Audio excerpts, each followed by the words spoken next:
Mr. Chair, may I confirm if Mr. Diskaya is still attesting to the truthfulness of the contents of his affidavit dated September 6, 2025, which he presented in the Senate and where he identified lawmakers and DPWH officials allegedly involved in the anomaly in flood control projects. Mr. Diskaya, ito po ba'y pinatotohanan niyo pa?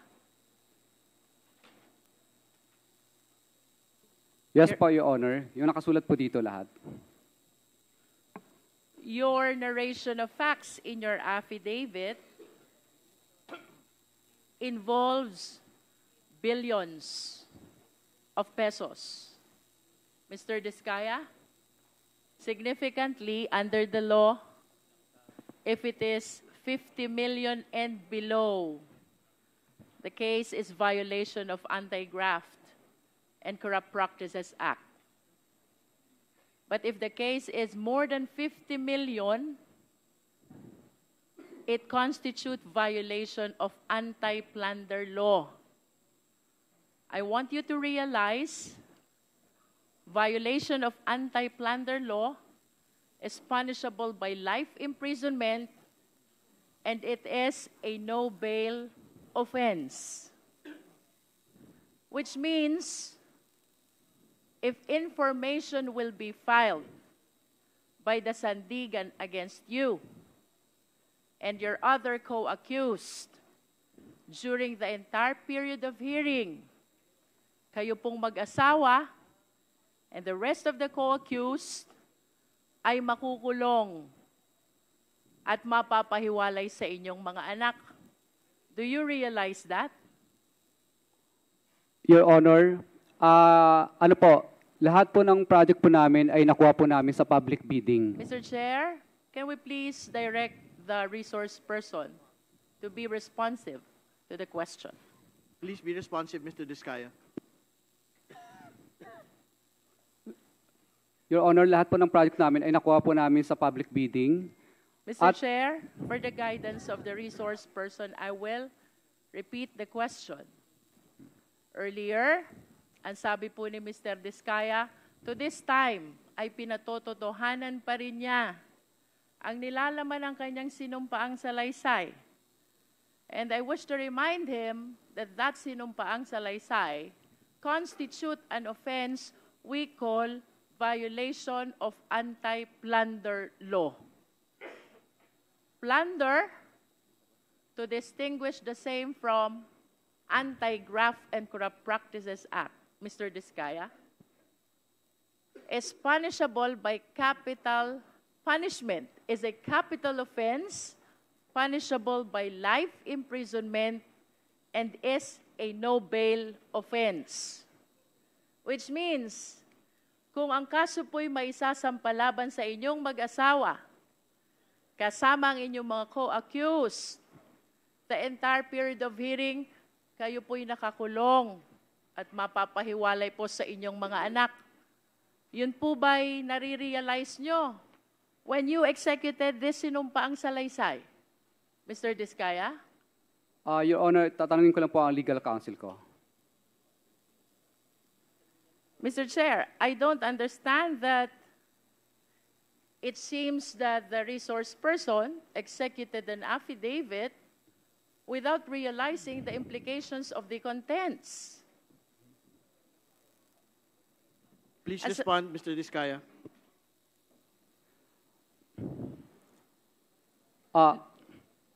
To simplify the question, Mr. Diskaya, nauunawaan niyo po ba ang repercussion, ang epekto, ang implication, ang consequence ng salaysay na inyong isinagawa sa inyong buhay, pamilya?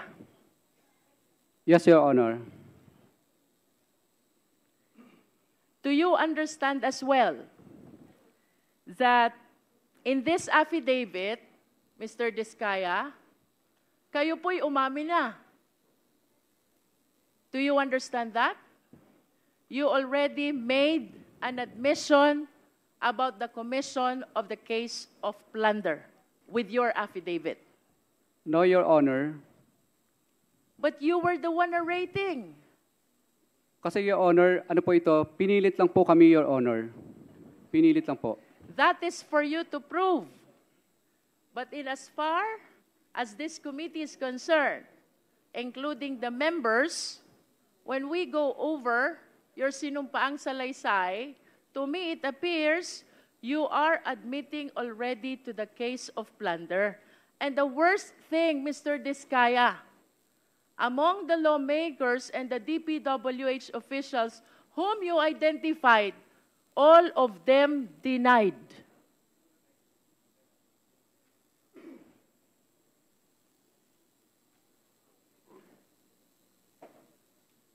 Do you understand the implication of this? I asked the lawyer, attorney. Yes, please.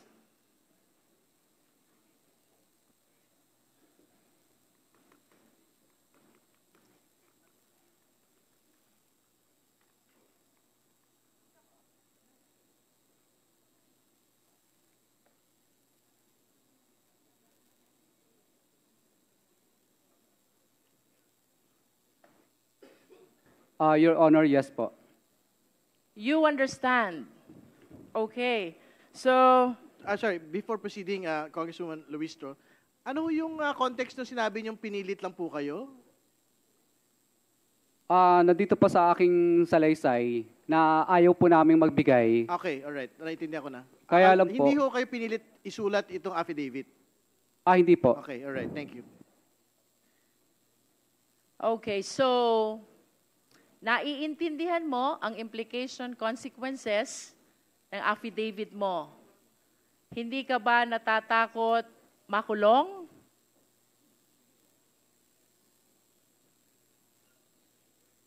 Natatakot, Your Honor. Hindi ka ba natatakot makulong ang asawa mo? Natatakot, Your Honor. Hindi ka ba natatakot na mapalayo kayong mag-asawa sa inyong mga anak? Natatakot, Your Honor. Then why? Kaya po Why did you execute this affidavit? Your Honor, mas natatakot po kasi kami sa buhay namin ngayon dahil kinukuyog na po kami ng taong bayan. Kaya po, nag-execute po kami ng affidavit na ito dahil 120 million Filipinos po ang parang gusto kaming patayin at kami na rin po ang pinag-uusapan sa mga misa ng simbahan. Opo, kaya po napilitan po ako, sa totoo lang po, napilitan lang po akong yung mga kamag-anak ko na gusto na nilang magsalita. Sapagkat po lumalabas na parang ang sama-sama po namin. Parang gusto kaming patayin ng buong 120 million na Pilipino. Kaya ngayon po, naisip po ng misis ko at ako po na mas mabuti pong yung mga pinangalanan na lang po namin dito ang maging kaaway namin at yun na lang po, alam namin po na ito lang po ang papatay sa amin, itong mga taong ito. Hindi po yung 120 Pilipino na gusto kaming katayin. At yung nangyayari po sa amin dito ngayon ay parang nakakahiya. Para kaming magnanakaw, samantalang hindi naman po kami nagnakaw. Napilitan lang po kaming gawin ang bagay na ito sapagkat mutual terminate nila ang mga project namin. Hindi kami pinasisingil. Road ride of way ang nangyayari po. Kaya po kami po ay isinigaw na lang po namin ito kasi namili po kami mag-asawa. Bulak, 1 kilong bulak o 1 kilong ginto. Ang pinili po namin, 1 kilong ginto. Dahil una, pareho lang naman siyang mabigat. Yung bulak at saka ginto, pareho siyang mabigat. Pero pinili po namin yung ginto. Kahit po kami mamatay bukas o papatayin po kami ng mga politikong ilang piraso na ito, alam po namin na may dangal po kaming mamamatay. Kaysa naman patayin po kami ng buong Pilipino sa Pilipinas. Na kahit saan po kami magpunta sa dulo ng Mindanao, Luzon at Visayas ay parang kaaway po namin lahat ng mga Pilipino. Samantala ngayon po, natatakot po kami sa buhay namin. Alam namin kung sino lang ang kaaway namin. Yung mga pinangalanan po namin dito, ito na lang po ang alam namin kaaway. Hindi po 120 million Pilipino po ang kaaway namin. Kaya sana po, pagbigyan niyo po sana kami kasi yung iba pong mga gusto pa pong mag-witness ng mga contractor, kung ako po ay inyong parurusahan po sa ginawa kong ito at ako po ay papagalitan po ninyo, wala na pong iba pang sisigaw ng mga contractor sa buong Pilipinas. Dahil una matatakot na sila kung ano po ang mangyayari sa akin Kasi ang mangyayari po, parang nagbibigay po tayo ng hudyat sa iba't ibang pang mga contractor na, hoy, tingnan nyo, ang nangyayari kay Curly at saka kay Sarah, tutulad ba kayo dyan para mag-star witness? Hindi na sila sisigaw, parang nagbibigay po tayo ng anyaya sa lahat ng mga tao na ang maging star witness. Mr. Chair, if I may interrupt our resource person, I wish to believe that you are not yet a witness, much less a state witness. And that reminds me as well of paragraph 33 of your affidavit. Who gave you the idea about state witness? Bali, ito po ay sinubukan po namin sapagkat kami po ang Please respond to the question, Mr. Diskaya. Tinanong ko rin po sa mga lawyers din po namin. What do you understand about becoming a state witness? Who decides for you to become a state witness? Presidente po at saka yung Senate po. I don't DOJ, think so, DOJ Mr. po. Diskaya. Mr. Becoming Chair, a may I state interject? witness is a decision that comes from the court and not from you. And there are requirements that we have to consider. If I may share this to the public, under the rules of court, to become a state witness, number one, the testimony must be, there must be an absolute necessity for the testimony. Number two, it can be corroborated. Number three, no other direct evidence. Number four, no previous conviction. And number five, the accused must appear as not the most guilty. Do you think with these requirements, the court will approve your application to become a state witness? Yes po, Your Honor. Do you appear as not most guilty? Yes po, Your Honor. But you have to realize nonetheless, Mr. Diskaya, it is not you who decide. It is the court who decides whether you will be admitted or not as a state witness. And if you are not admitted as state witness, definitely then you will be one of the co-accused.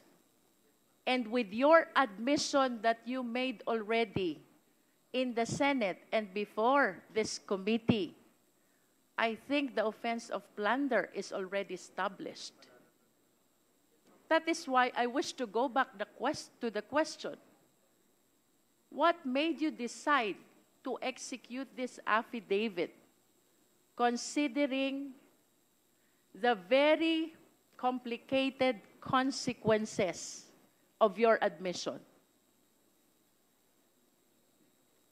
Your Honor, I ask my counsel muna. Yes, please.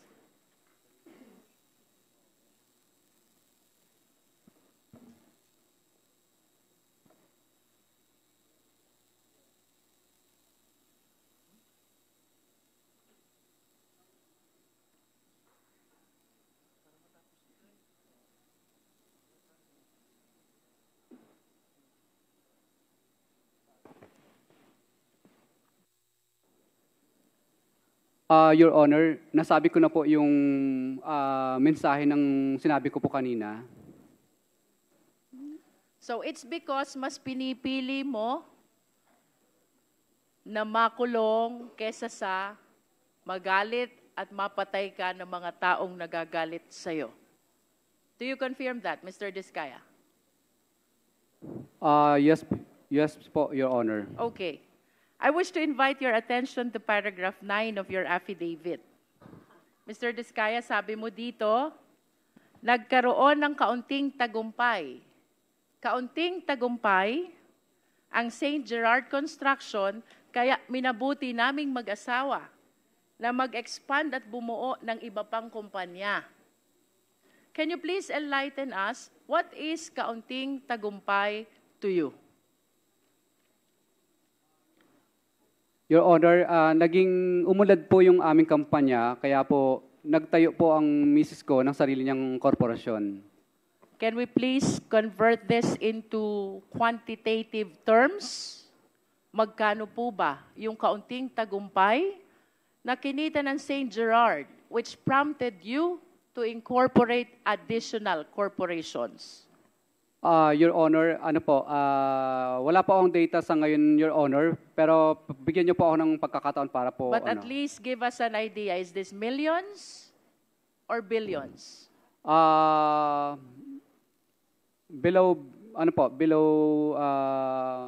Lagpas lagpas 100 millions naman po.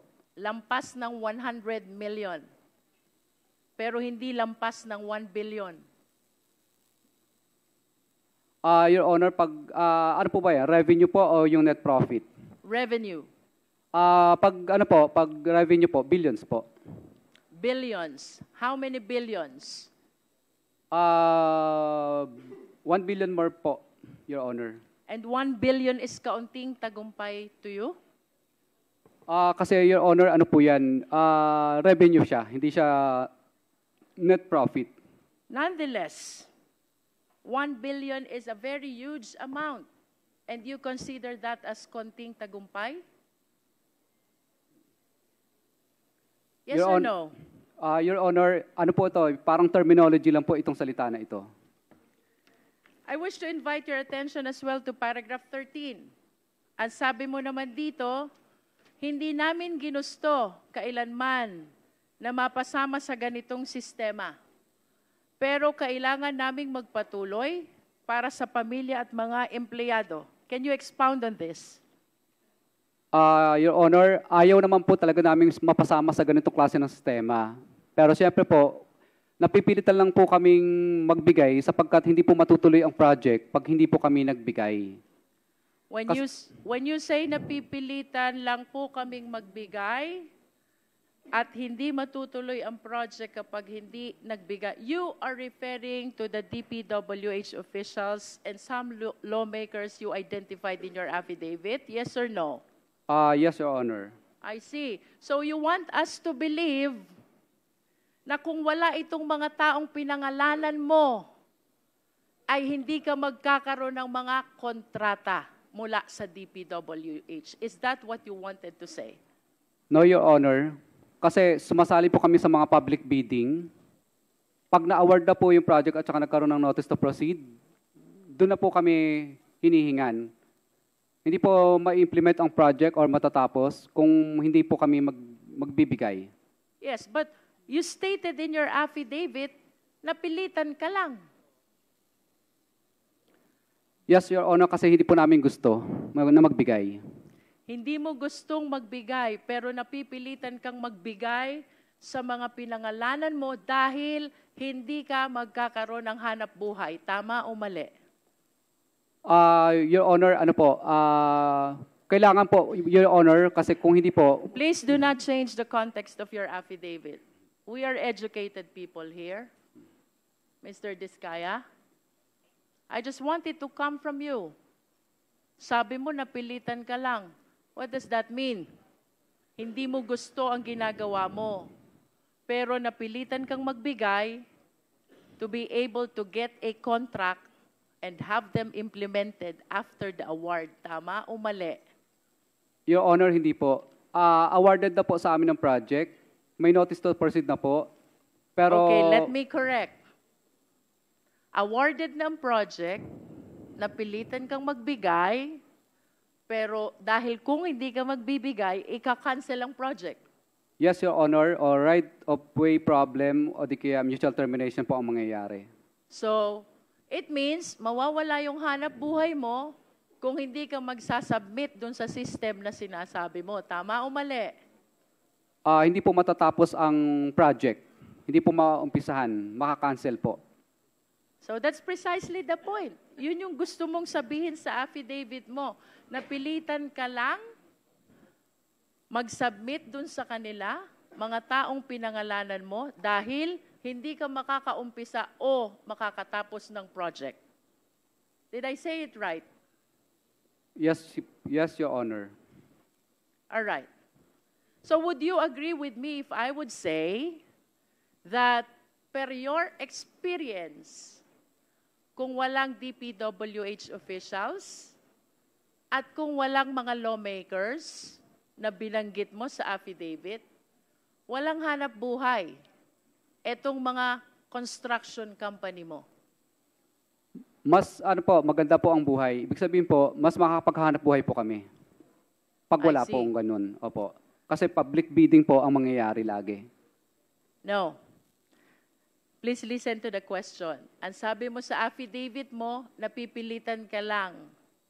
Hindi mo gusto ang ginagawa mo. Pero kaya ka nagbibigay ay dahil hindi mo mai-implement ang project mo dahil ika-cancel nila. That is suffice to say that kung wala sila, wala kayong hanap buhay. Tama? No, Your Honor. What else would you like to mean by this statement? Your Honor, ibig ko pong sabihin dito, kung wala pong pumipigil na ma-implement namin ng tama ang project at hindi po makakancel o walang right of way project, malaya po kaming makakapag-implement ng proyekto po. Okay, but nonetheless, the reason why you are saying nagbibigay ka sa kanila ay para makatapos ka ng project mo. Tama ba yon? Dahil hindi po kami makakasingil at ipapamutual terminate po ang project kapag Precisely. hindi po kami sumunod sa kagustuhan nila. Pag hindi ka nakasingil, walang hanap buhay ang kumpanya nyo. Tama ba yon? Tama po. Okay. So, ibig sabihin, in as far as the period of time referred to in your affidavit is concerned, ang hanap buhay mo ayon sa'yo ay dahil pinapayagan ka, pinapatapos ka, at naiipa-implement sa'yo ang mga project mo sa pamamagitan ng mga taong pinangalanan mo.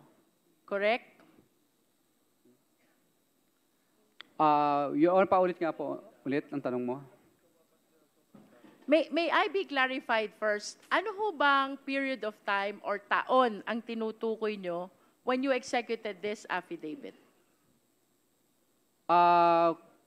Actually, ito pong affidavit ko na ito po ay related po sa programa po ni PBBM sa mga ghost project po. Kaya ko po ito... So if you are referring to the current administration, then this must be 2022 up to 2024 project, Mr. Diskaya. Tama ba yun? Yes po, Honor. Okay. Okay. So kaya mo natapos ang project is because nakipagkasundo ka sa mga taong pinangalanan mo sa affidavit mo? Hindi po ako nakipagkasundo, Your Honor. Napilitan lang po kami, Your Honor. Hindi po kami nakipagkasundo kasi ayaw po namin magbayad. Sa totoo lang, masarap po ang buhay namin. Mas malaki sana ang kikitain pa namin kung hindi po kami magbabayad. Ayaw po namin. Napilitan ka na makipagkasundo. Would that work for you? Yes. Wala po kami magawa, Your Honor. Okay. Hindi po kami nakipagkasundo pala, Your Honor. Napilitan lang talaga. Nevertheless, you were able to collect the payment for the contracts because you wish to believe dahil nag-submit ka dun sa mga requirement nila. Yes po, Your Honor. Okay. Tama bang sabihin na sa affidavit mo, you would like to implicate the lawmakers and the DPWH officials kung bakit nakakapag-implement ka ng project at nakakasingil ka? They are part of your business. Hindi po siya part ng aming business. Operation at least. Hindi rin po, Your Honor. So how do you consider that? Your Honor, talagang ano lang po, talagang pag nanalo na po kami sa bidding, public bidding po kasi yan, doon na po sila dumarating. Okay. So, what is clear, Mr. Diskaya? Hindi ka makakasingil kung wala sila. Do you agree to that? Yes po, Your Honor. Of course, because that is the content of your affidavit. Tama ba? Yes po, Your Honor. Kung wala sila, hindi ka makakasingil. Tama din ba yon?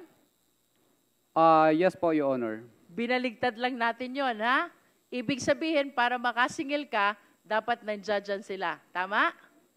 Tama, Your Honor. Okay. Now, I wish to show you a graph of the revenue which you earned during your past operations. Secretariat, please.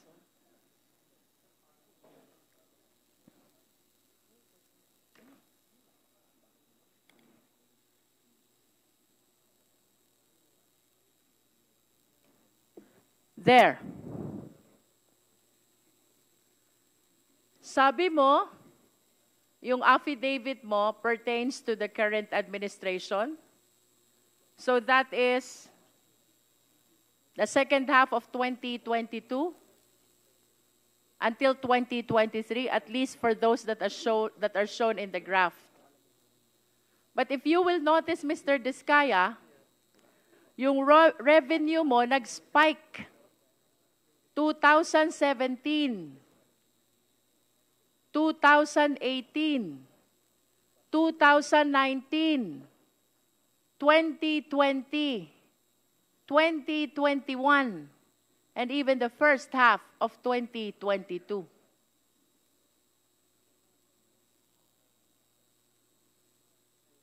This only shows, Mr. Diskaya, that the revenue that you are generating during the former administration, 2016 to 2022, is bigger than the revenue that you are generating under the current administration. How can you explain this?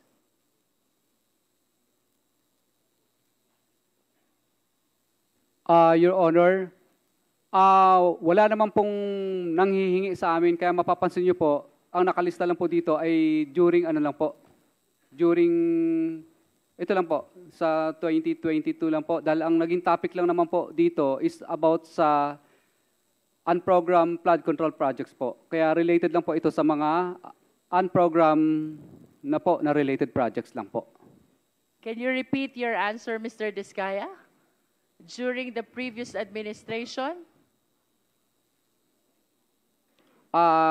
Your Honor, wala naman pong ganyan po nung past 3 administration po. Bali, ano lang po, bali, ito po kasing unprogram lang naman po ang napag-usapan po na kung bakit ito po ang 2022 po ang ating isinama po dito. Are you saying na yung pagbibigay mo ng pera sa DPWH at sa mga lawmakers happened only during the current administration and did not happen during the previous administration? Wala pong ganun pong nangihingi sa amin, di pa po. Wala po, pero nilalabanan po namin sa tunay na bidding po. Nagpapadyaryo po kami. Of course, you know how hard it is to participate in the bidding, Mr. Diskaya. And it is impossible, improbable, if not impossible, that the reason why you generated bigger revenue from 2016 to 2022 is because what you experienced under the current administration did not happen during the previous administration, Mr. Diskaya. Wala pong, may nangihingi rin po sa amin, pero ang totoo po niyan, pinadyaryo po namin, kaya wala, ano po, madalas po ako magpadyaryo, meron po akong mga, ano po, pinadyaryo ko po yung mga taga-DPWH kadalasan. Can we show the next slide, please? As a matter of fact, Mr. Diskaya, during the previous administration, 2016 to 2022, where's the second slide?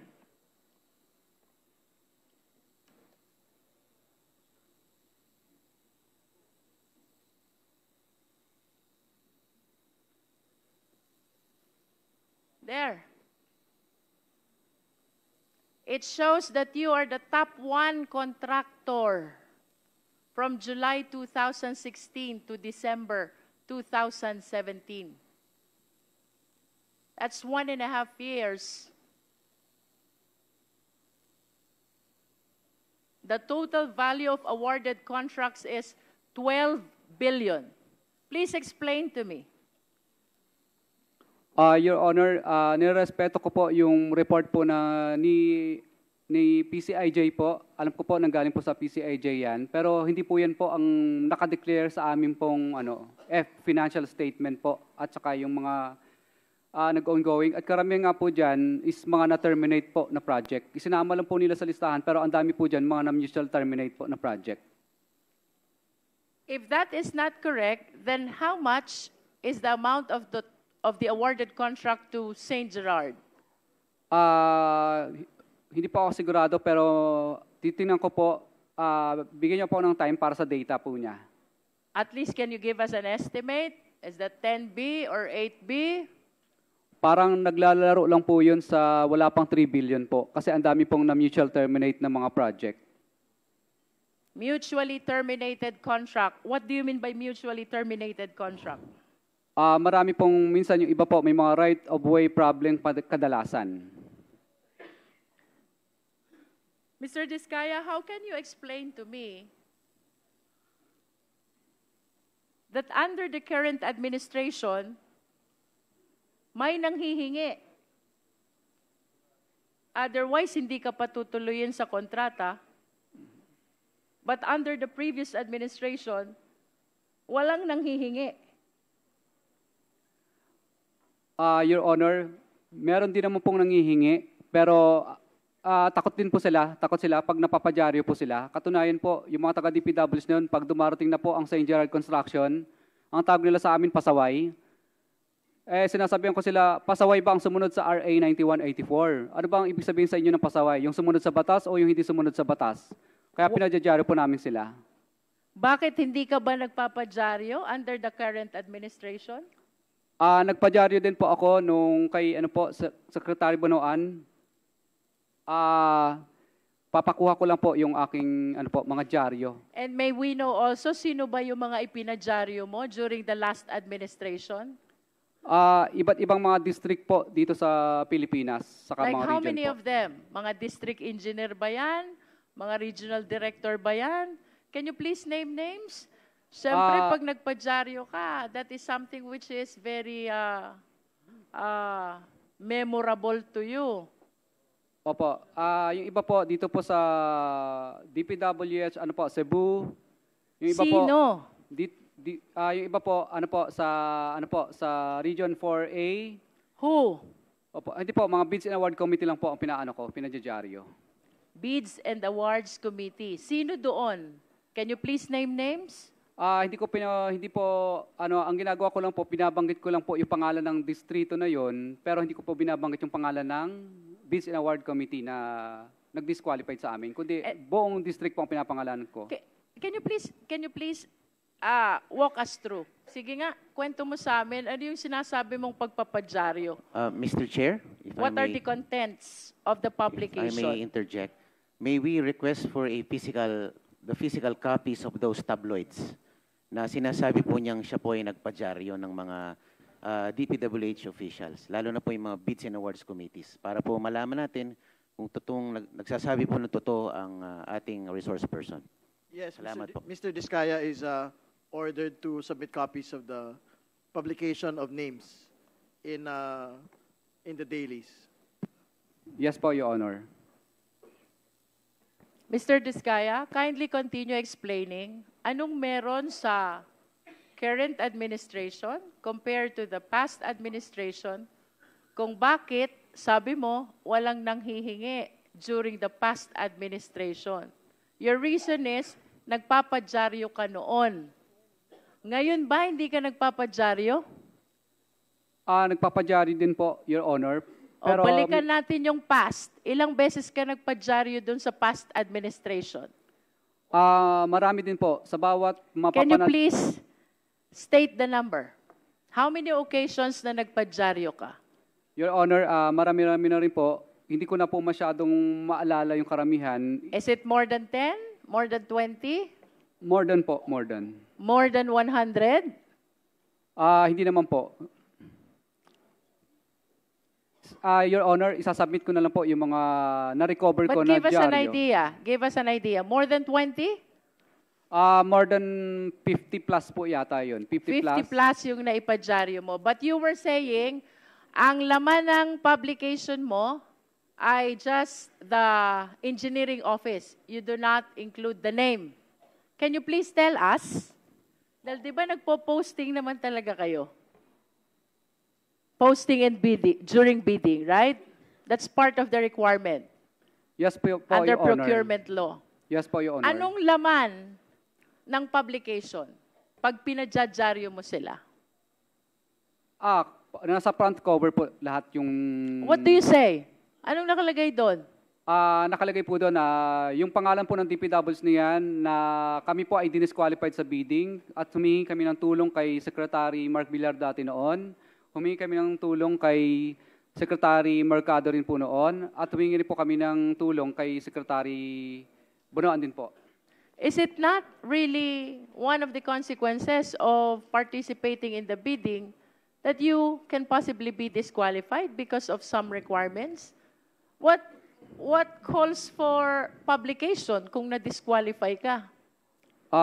Your Honor, pag kami po ang nanalo sa bidding at pinipilit po kaming ipa-disqualify, doon lang po kami nagpapadyaryo. Pero pag hindi naman po kami nanalo sa bidding, hindi po kami nagpapadyaryo. Kasi talo naman talaga kami. And you honestly believe that that is the sole reason kung bakit yung na-experience mong panghihingi ngayon, ayon sa iyong salaysay, ay hindi mo na-experience noon? Yes po, Your Honor. Kasi That is the only reason? takot po sila pag nilalagay na po yung kanilang hatian doon sa dyaryo sa open letter. Is it not that dapat mas nagpadyaryo ka pa nga ngayon? Dahil sabi mo maraming nanghihingi sa'yo. Your Honor, kaya po ako naglakas loob na po ngayon na magsalita dahil kami po ay gustong tumulong po kay PBBM po. I understand, but prior to this time, Mr. Diskaya, kung noon, nasabi mo takot, palagi ka nagpapadyaryo, bakit hindi mo naisip yan? Why did you wait for the President to discover all the anomalous projects in Bulacan before you came out to the open? Your Honor, ilang beses po ako nagpadyaryo at nagsusumbong pa po ako kay Secretary Bonoan, pero mapapasin niyo po sa open letter ko doon na parang hindi po pinapansin ni Secretary Bonoan yung dyaryo ko kasi tabloid lang ang dating. Mr. Chair, Yes, please. quick interjection lang, Mr. Chair. Yes, please proceed, yes. Siguro we have to put it on record that some of the Kongs that were mentioned were not part of the 19th Congress. And That is correct. to add lang, Mr. Chair, hindi ka naman magkakaroon ng disqualification kung nagko-comply ka. Thank you. Yun lang, Mr. Chair. Mr. Chair, I just want to manifest that I really find it unbelievable how a simple publication can change entirely this system that he is alleging. Dahil lang sa pagpapadyaryo, his allegation na may nanghihingi under the current administration is entirely absent during the past administration. Mr. Diskaya? Your Honor, ang totoo po talaga dyan kung bakit po takot na takot po lahat ng mga contractor, hindi lang po kami. Kung kami nga pong mga malalaking contractor ay takot po, mas lalo na po yung mga maliit. Kasi po, Your Honor, nagkaroon po ang DPWs ang department order na kapag na-disqualified ka po ng 3 ulit, ay mabablacklist ka na po. So takot na takot po yung mga contractor na disqualified ng 3 times. Kasi ang department order po nila, 3 disqualification, i-recommend ka nila para ma-blacklist po. So takot po ang mga contractor na ma-blacklist ng 3 ulit kasi sigurado pong, ma-disqualified ng 3 ulit kasi sigurado mabablacklist po sila. Kaya ang ginagawa na lang po ng lahat ng contractor minsan, makisama na lang kasi mabablacklist po. Kasi yung mga taga-Biz and Award Committee po, gagawang kanila ng paraan para kahit tuldok sa kasalitang nagkamali ay disqualified ka na po. Are Kung you nagprotesta referring ka, to the previous or the current administration? Ngayon lang po kasi nauso yung yung department order na 3-strike policy na So you are referring to the current administration. Let me simplify my question, Mr. Diskaya. I'm about to conclude. Yes po. Kasi naghigpit po sila ng husto para po yung... Mr. Diskaya, if I may interrupt, I will simplify the question. Yes po, Your Honor. Would you like to say na sa current administration may nanghihingi, pero sa past administration walang nanghihingi?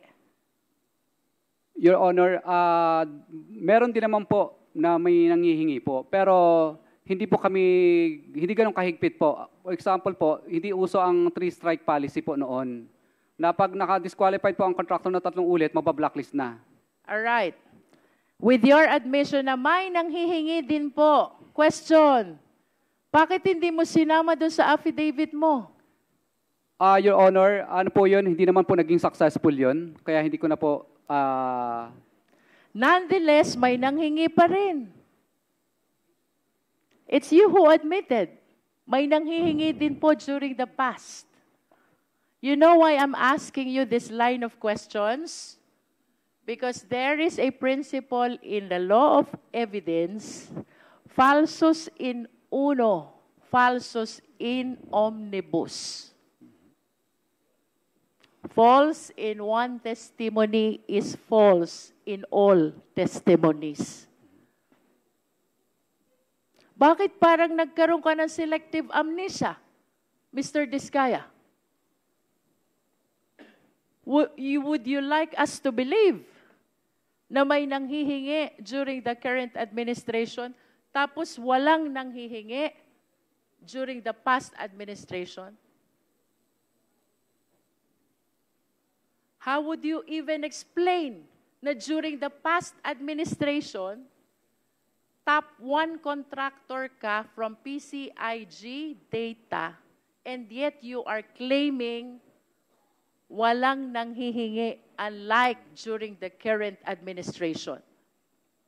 What I wish to point out, Mr. Diskaya, your affidavit is full of inconsistencies and lies. Your Honor, ang affidavit po na ito ay tungkol lang po sa pagsuporta po namin kay PBBM po. Kasi po, ang kanya pong finalash po sa TV nung nakaraan po ay report po tungkol sa mga unprogrammed po na project. Kaya dito lang po ang salaysay ko hanggang... Okay, then let me ask you, if you are saving your statement by claiming that you are pertaining only to what the President discovered as anomalous projects during his administration, let me ask you, sino yung mga nanghihingi during the past administration? Your Honor, ano lang po,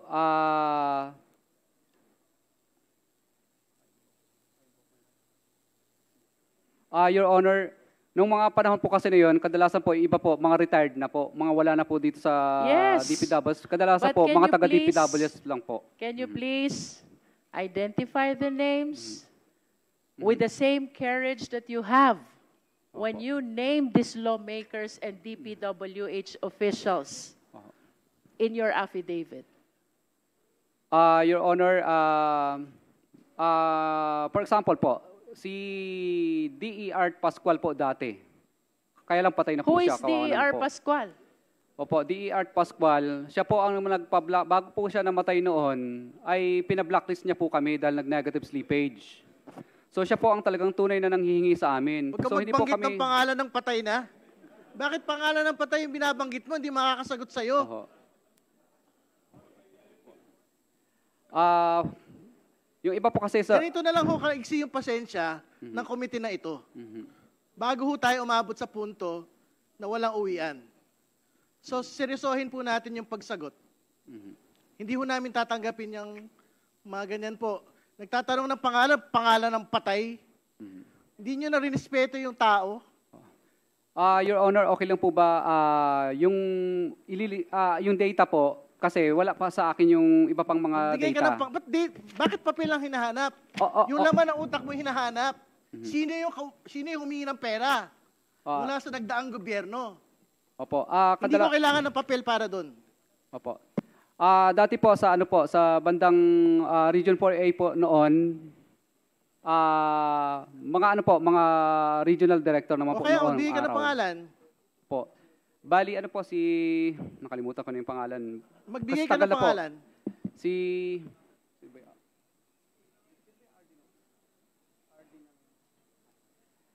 basta RD po dati 'yun ng ano ng Region 4A po dati noon. Opo. Magbigay ka ng pangalan. Si RD kalimutan ko na. Hindi pa siya nagbigay ng... Magbigay ka ng pangalan ng hihingi nung nagdaang gobyerno. Opo. RD po ng ano 'yon ng Region 4A po dati noon. Hindi ko lang po masyadong ma-mention kasi nasa isang papel ko po 'yon. Opo. Ano po 'yon? Anong taon? Kung hindi ako O sino nagkakamali, yung taga 4A? May taga 4A dito, di ba, RD? Sinong 4A ngayon? Kabisado niyo yung mga pangalan ng mga 4A na nauna? year ano po 'yon? Year 20 ano po yata 2018, something ganun po. 2018, 2019. Region 4A, Opo. RD. Opo. O sino yung 4A RD ngayon? Pumunta kayo rito. Sabihin niyo yung mga nagdaang RD.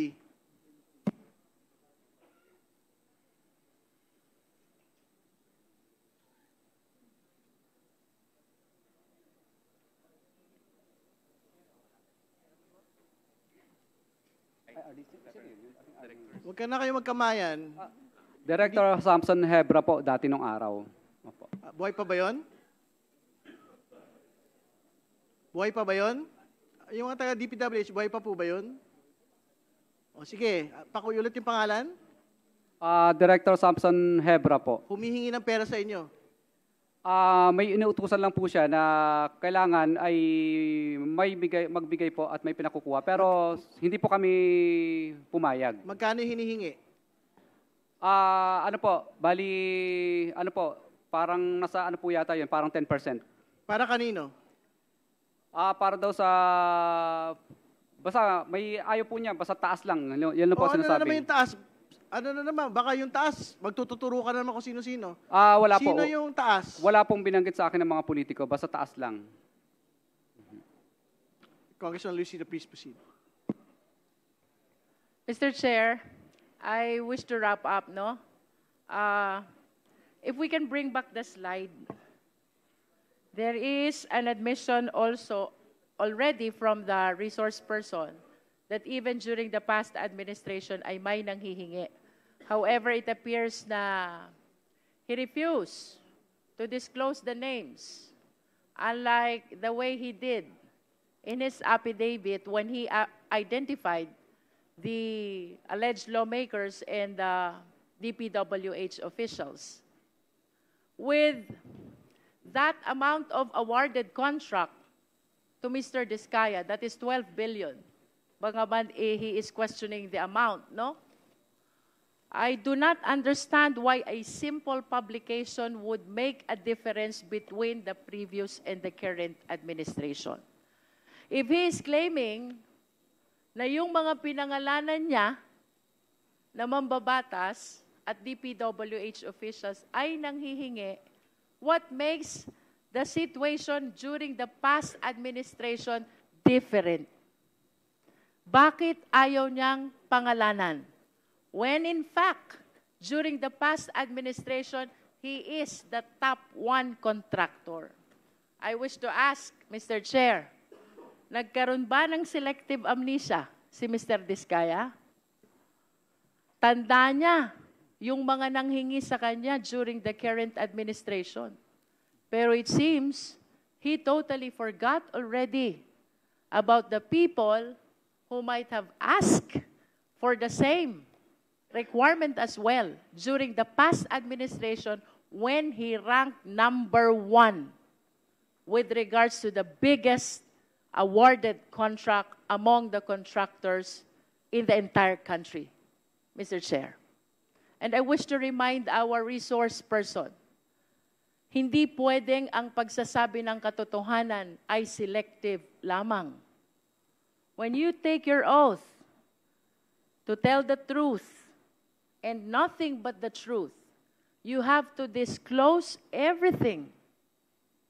Hindi pwedeng ang i-disclose mo lang 23 up to 24. And then 2016 to 2022, nakalimutan mo na.